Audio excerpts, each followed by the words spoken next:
महाराष्ट्र के नांदेड़ डिस्ट्रिक्ट की एक शांत शाम, लेकिन इस शांति के पीछे एक ऐसा तूफान पैदा हो रहा था जो एक जवान लड़के की जान ले लेगा और एक जवान लड़की की पूरी ज़िंदगी बदल देगा। ये कहानी है आंचल और सक्षम की, एक प्यार की कहानी जो कहीं ना कहीं सोसाइटी, इज्जत, ईगो और कास्ट की वजह से ख़त्म हो गई।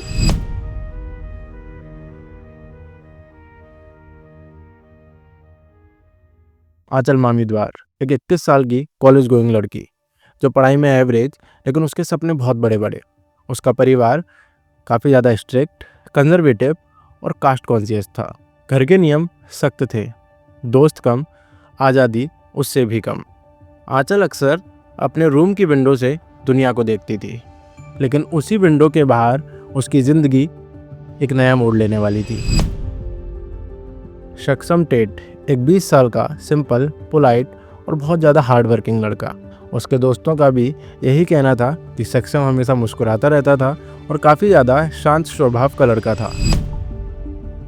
आंचल और सक्षम एक ही कॉलेज में थे, वो एक साथ पढ़ते थे और उनकी मुलाकात वहीं हुई थी। धीरे धीरे उनकी दोस्ती प्यार में बदल गई और वो एक रिलेशन में आ जाते हैं। वो एक दूसरे के साथ टाइम स्पेंड करना काफ़ी ज़्यादा पसंद करते हैं, वो एक दूसरे के साथ बात करना काफ़ी ज़्यादा पसंद करते हैं और धीरे धीरे चलकर ऐसे ही उनको 3 साल हो चुके थे। और जैसा कि मैंने आपको बताया, आंचल की फैमिली काफ़ी ज़्यादा स्ट्रिक्ट थी और कास्ट कॉन्शियस थी। तो आंचल के परिवार को जैसे ही पता चलता है कि आंचल किसी दूसरी कास्ट के लड़के के साथ रिलेशन में है, तो उन्होंने उसका विरोध किया और उसको कबूल करने से सख्त मना कर दिया। दिन गुजरते जा रहे थे और आंचल का घर जंग का मैदान बनता जा रहा था। उसका भाई हिमेश, जो कि काफ़ी ज़्यादा अग्रेसिव नेचर का था, जब उसको उसके रिश्ते के बारे में पता चला था, उसने आंचल पर रोक टोक स्टार्ट कर दी थी और उसका घर से जाना बिल्कुल बंद कर दिया था। 28 नवंबर 2025, वो शाम जिसे आंचल और सक्षम कभी नहीं भूल सकते। सक्षम अपनी ही गली के बाहर अपने दोस्तों के साथ खड़ा हुआ था। सामने से अचानक आंचल का भाई हिमेश आता है और बिना कुछ बात किए अपनी बंदूक उठाता है और सीधे सक्षम की साइड फायर करता है। गोली सीधे जाकर सक्षम की छाती पर लगती है और सक्षम ज़मीन पर गिर जाता है। लोग इधर उधर भागने लगे थे और गली में एक हलचल मच गई। हिमेश आता है और उसको देखकर मुस्कुराता है और एक टाइल उठाकर उसके मुंह पे वार करने लगता है। सक्षम की वहीं मौत हो जाती है। पुलिस ने कुछ ही घंटों में 3 लोगों को गिरफ्तार कर लिया था, हिमेश मामीद्वार और उसका भाई साहिल और उनके पिताजी गजानन मामीद्वार को। केस में BNSS, SC/ST और आर्म्स एक्ट जैसी गंभीर धाराएं लगाई गई। सक्षम की मौत हो चुकी थी और अब वो होने वाला था जिसकी वजह से शायद मैं ये वीडियो बना रहा हूँ, या आप सब भी अभी तक इस केस के बारे में जान चुके होंगे। अगले दिन जब उसके अंतिम संस्कार के लिए उसकी बॉडी उसके घर पर लाई गई, तो सब लोग देखते हैं कि आंचल आती है और वो वहाँ बैठकर सब लोगों के साथ रोती है और आंचल सक्षम के नाम की हल्दी लगाती है और उसके ही खून से अपने हाथ से अपनी मांग भरती है। वो बोलती है कि मैं सक्षम से शादी कर रही हूँ और अब मैं इसी घर में एक बहू की तरह ससुराल में रहूँगी। ये सुनकर सब लोग शॉक्ड हो गए थे और देखकर चौंक गए कि आंचल आखिर ऐसा कर क्यों रही है। लेकिन उसने ये बोला कि मेरे पापा और मेरे भाई हार गए और मेरा प्यार जीत गया। मारने वाले जीत कर भी हार गए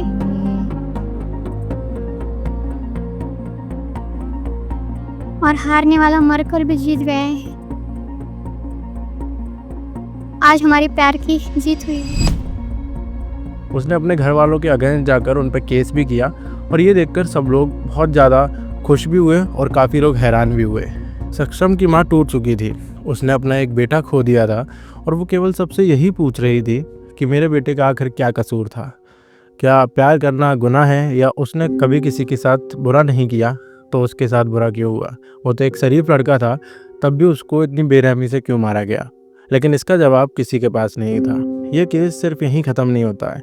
इस केस के बारे में काफ़ी सारी चीज़ें अब सामने आने वाली थी। जब आंचल से पूछा गया सक्षम की मौत के बारे में और उसको पता था या उसके साथ क्या क्या हुआ, तो आंचल ने सीधे सीधे इस केस को एक ऑनर किलिंग केस कहा, जहां केवल उसने अपने परिवार के स्वाभिमान या ईगो की वजह से अपने प्यार सक्षम को खो दिया।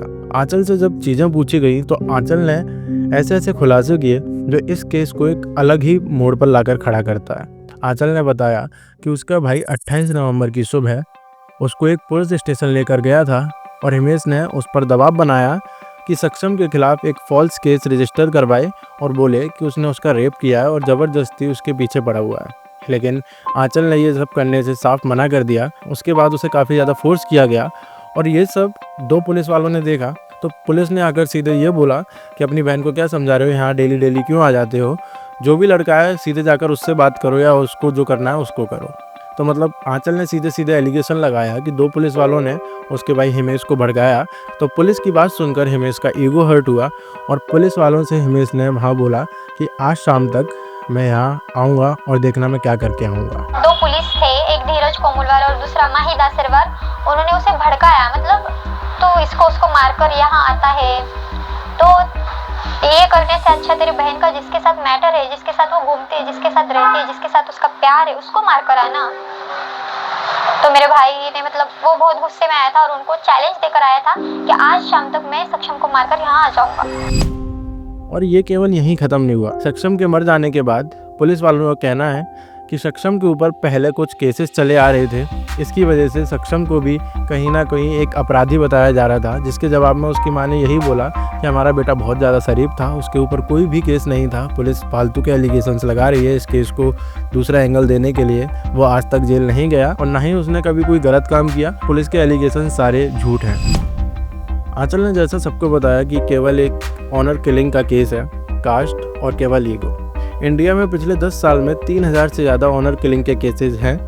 न जाने क्यों लोग अपनी इज्जत, समाज की इज्जत या फिर ईगो में आकर ऐसा कदम उठाते हैं और जवान लड़के और जवान लड़कियों को मार देते हैं। This is not just a case of Aanchal and Saksham, this is a reflection of our society, जहाँ आज भी प्यार को सबसे बड़ा जुर्म माना जाता है और इज्जत के नाम पर प्यार का कत्ल कर दिया जाता है। सक्षम आज जिंदा नहीं है और आंचल अकेली लड़ रही है, लेकिन सवाल अब भी एक ही है, कब तक?